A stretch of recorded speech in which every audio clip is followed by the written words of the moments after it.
Bill Doyle from the Worcester Telegram. I'm just wondering how Jay is and what you thought of that foul. I haven't seen it, but we don't know exactly what the deal is yet. He had a lower leg potential injury as he fell, but he's gonna go get an MRI and everything else today, and then I guess he got elbowed to the head, and that's how he fell. I shouldn't be saying that because I don't really know, because I couldn't see the play from my vantage point, but that's what I was told. That's what I know. Mark Murphy, Boston Herald. Brad, it seemed like you had an awful lot of guys who kind of plateaued in that first half, and things just went south kind of quickly. I think that was the kindest way that we can say that we were plateauing. We talked very frankly at halftime, and we wanted to come out and show ourselves better, and we did. But we had put too much pressure to make every shot on us, and I think we'll look back and say we still could have. If a couple of those go down, maybe it's a different story. But we weren't very good in the second quarter, and really the first half, but especially second quarter. But I thought we played really spirited throughout the rest of the game, and as usual with this group, when things haven't gone well, they haven't hung their heads long. They've stayed the course and competed. So that was, I wasn't surprised by that. So I don't want to make it sound like I am, but I think it's a testament to the guys in that room.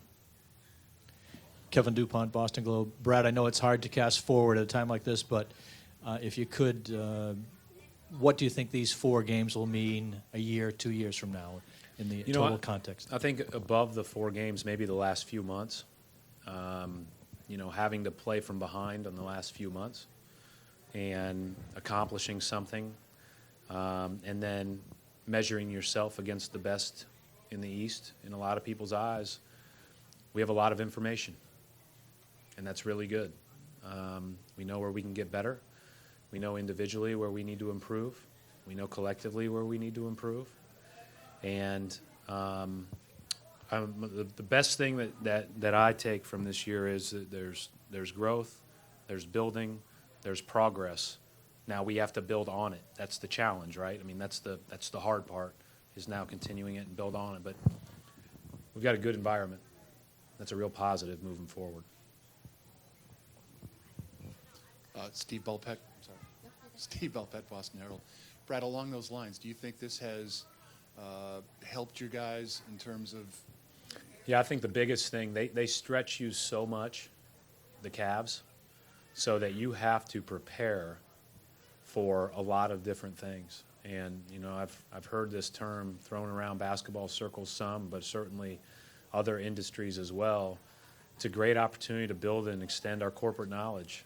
What we're talking about, being able to reflect back on times where we guarded an action a certain way because we were forced to do so, being able to do that on the fly maybe next time, being able to adjust to how somebody else is guarding us better because we can reflect back on it. And again, I think the biggest thing for us is that we got some experience, but we didn't just get it against a run-of-the-mill team. We got it against a team that a lot of people think will come out of the East.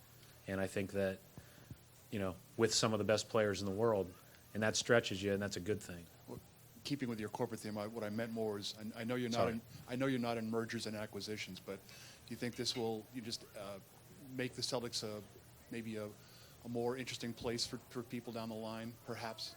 The only I'm not a big salesman, never have been, not been very good at it. The only thing I can ever say is you want to be a part of a great environment. It's a good environment, and that makes the whole experience better.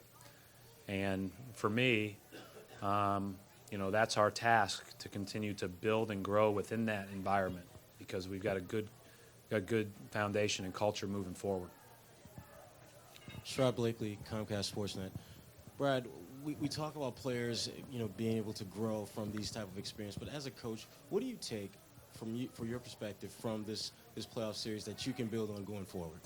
As much as the players, tons, right? I mean, you're learning every minute of every day I've always said I learned from every coach I coach against. I thought the Cavs did a lot of great things. I thought their individual talents stretched our defense.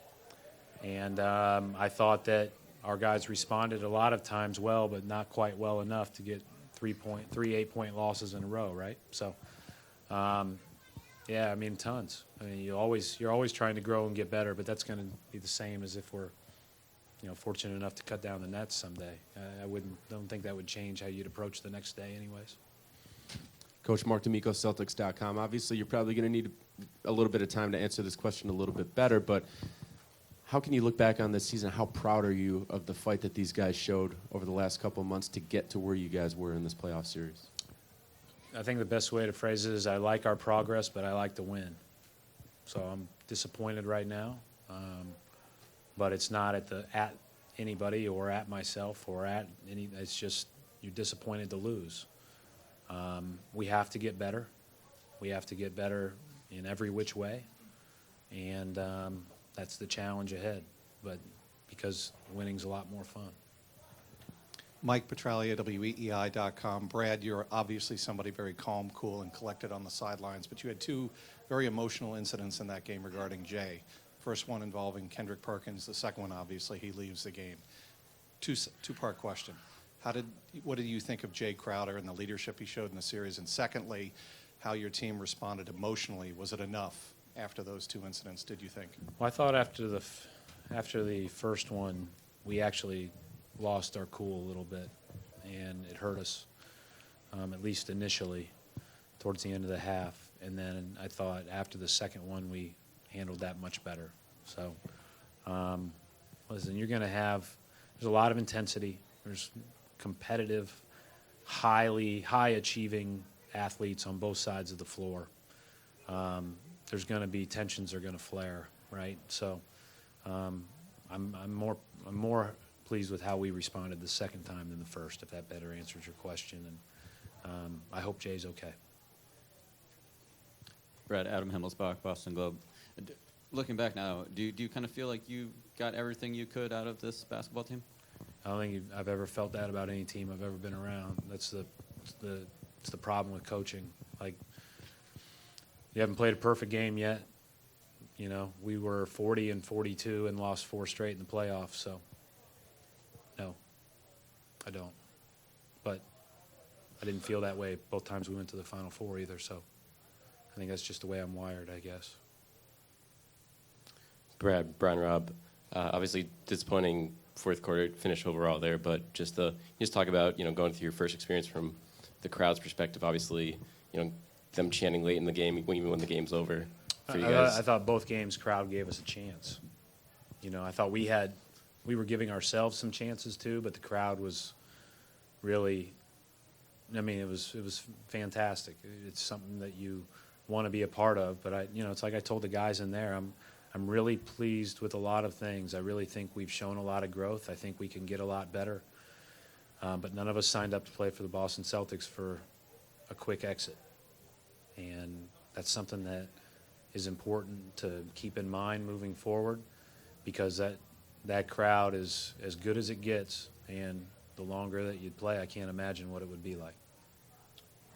Brad, Steve here with the Boston Herald. How frustrating was it for you watching Isaiah struggle to shoot the ball again today? Looked like there was a little bit of a carryover effect from Thursday. Yeah, I thought his purpose and his play was good, and he missed. I told him to shoot one of them because I, tried to think that maybe if I said something, it would make him feel even more, more likely to make it. But he struggled a little bit shooting it, but he made some late, and he'll make a lot of shots in his career, and we're glad he's going to be with us. Brad, Chris Gasper, Boston Globe. I'm just Hi, Chris. Here, Brad. Hi. I'm just curious. Obviously, your first playoff experience. How has this changed, if at all, your impression of what it takes to win at this league at a championship level? Yeah, I think it's again, I think this is why I'm glad we played the Cavs, because you're going to be chasing that level of player, to figure out how to stop them or how to make it more difficult on them. We've shown that, we've been in games even though we haven't controlled everything we could control. Do they take it up to a different level if the game's tied at the end of the game? That's the one thing we don't know because we never saw that. We never really had a game except today. We could have cut it to 3 maybe, but that was kind of a anomaly, I guess, the way that game was finishing. But I've learned a lot about that, and I'm excited about where we stand, but I know we've got a lot of work to do. Last question. Brad, Joe Varden, Cleveland.com. If you saw the Olynyk play on Love, I'd like you to characterize what you thought you saw, and then I'd also like you to talk about what that does to the Cavs when Love's not out there. Yeah, I did not see I watched it on film after the fact because I was told that it was 2 guys, and I guess he had his arm or something. Kelly had his arm. I did not see it live. I thought it was 2 guys locking each other, but I thought the foul call was correct on Kelly. I can't imagine there was any negative intent on Kelly. That's not the type of person he is. And I hope Kevin's okay to play whenever they play next because that's, you want everybody out there to finish the game. You want their best players on the court for both teams all the time. And, again, kind of like Jay with us, I mean, you just hope that both those guys are okay. Did you, if I could follow up, did you at all feel as though, because the next 2 sort of things that happened were the Cavs pushing or doing something to you guys. Do you feel like that was in response to the Olynyk play? I didn't really think so. I just think it's a competitive game. I mean, I can't imagine it was, but I mean, maybe they would say differently. I don't know. Again, I wouldn't. That's not really in Kelly's personality, and so. I mean, I hope that wasn't the case, but I didn't think there was a response. I didn't think that was part of the response personally. I don't know. I just thought.